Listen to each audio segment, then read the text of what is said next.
Path curves up, goes behind. This is where it starts to go behind some of the existing junipers, Mark.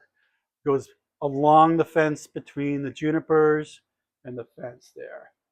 And then it drops down into, this might be my favorite space actually, this other crosswalk here. It's under, there's a big mulberry, and then these are the big cottonwoods that are there. It's a mulberry, cottonwood, and it's just a very quiet, peaceful space to me.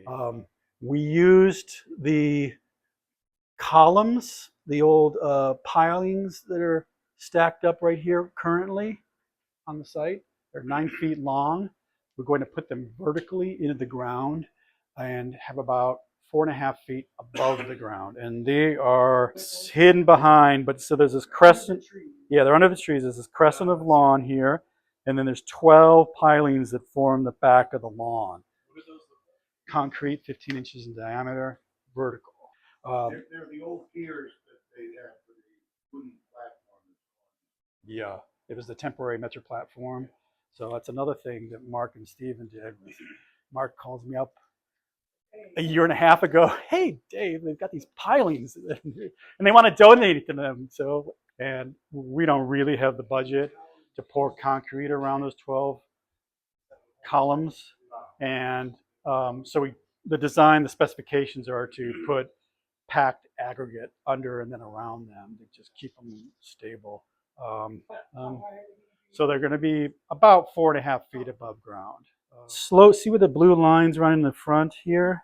There's a pretty, I don't know, like a relatively steep initial part just to get you up, and then it's flat in there. Slight slope toward Ravenswood just for drainage. And then behind the columns, we've got some dogwood trees in there. And then under them, shrubbery. There's some evergreens, some flowering shrubs, and we've also worked in some native grasses in there too. So this is going to be a very nice space to just hang out. People hanging out there. It'll, with the canopy of the mulberry tree overhead, it'll just have a very nice, quiet, comfort. Those are grasses.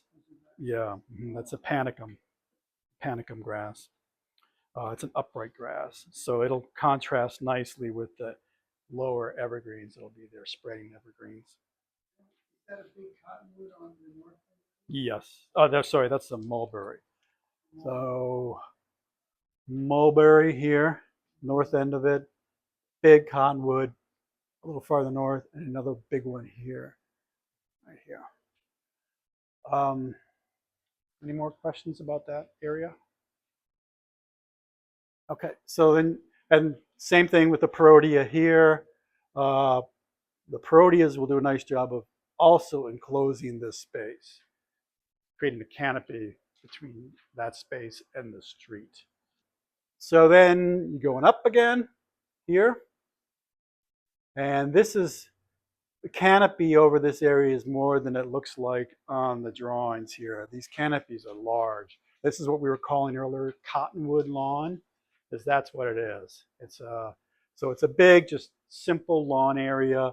Again, it's concave to reflect the curb, but it's a place to run around. It's lawn. And I felt it was important to include some larger lawn areas for somebody who wants to play Frisbee or whatever you want to do there. So that's a lawn area and that's a lawn area. This is a really phenomenal aged catalpa tree that Steve and I were just talking about here. It's got a really funky structure to it, leaning out.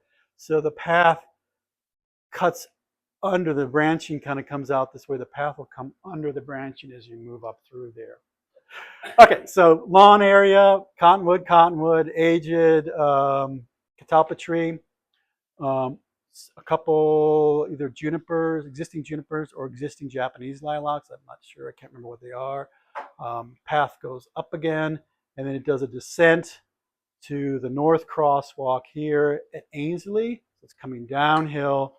There's a retaining wall with abutment blocks here to level off that area, because that's where there's a lot of slope, right out here, where they're cutting that new crosswalk there.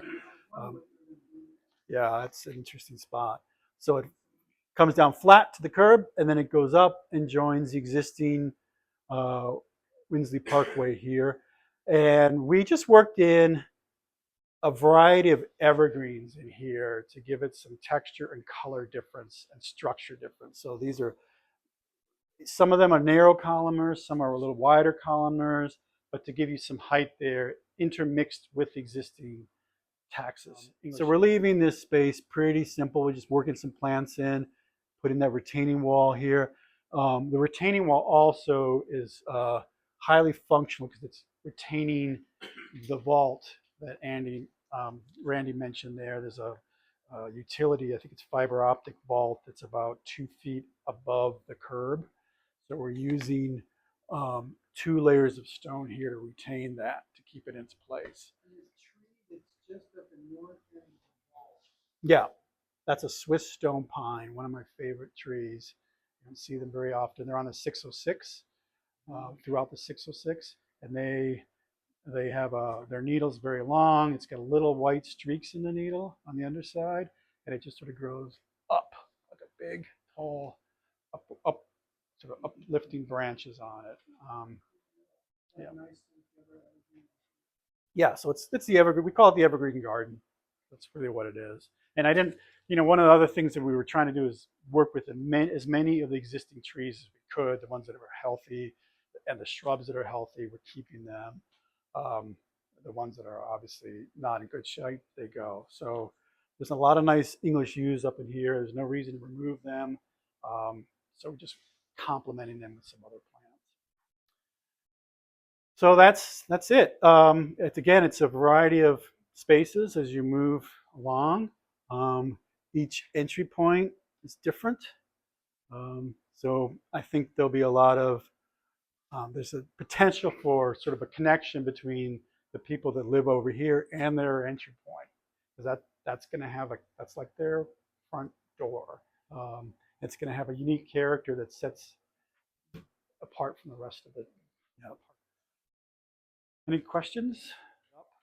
Especially in these areas here, so that you're walking under the branches to make room to pass through there. So the limbs will be up here more. So you'll be pruning up. Pruning up, yeah. And they have a lot of lower branches are dead also. Yeah. What about all the ivy? Is there a way to sort of knock that down while this is going on? Steve and I were just talking about this last week. Our consensus is, because it roots underground, is sort of to keep it at bay on the fence. Just keep it on the fence. And yeah. So we will, by limbing up the trees, we'll separate the trees from the Virginia creeper, so it can't get to the trees. And then it'll just have to be part of the maintenance thing where once or twice a year, somebody comes through there and leaving it on the fence, but everything that's on the ground. There's a lot of seating. Oh yeah. Each, when I call these walls, they're also seating areas.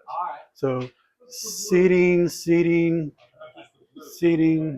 Yeah.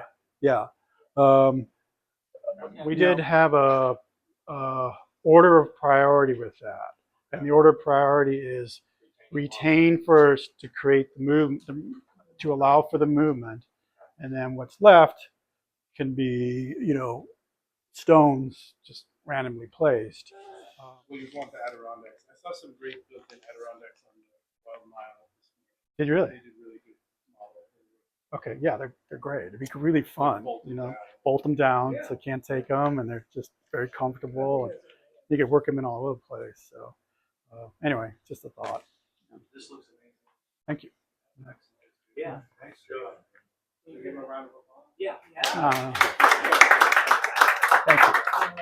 One of the things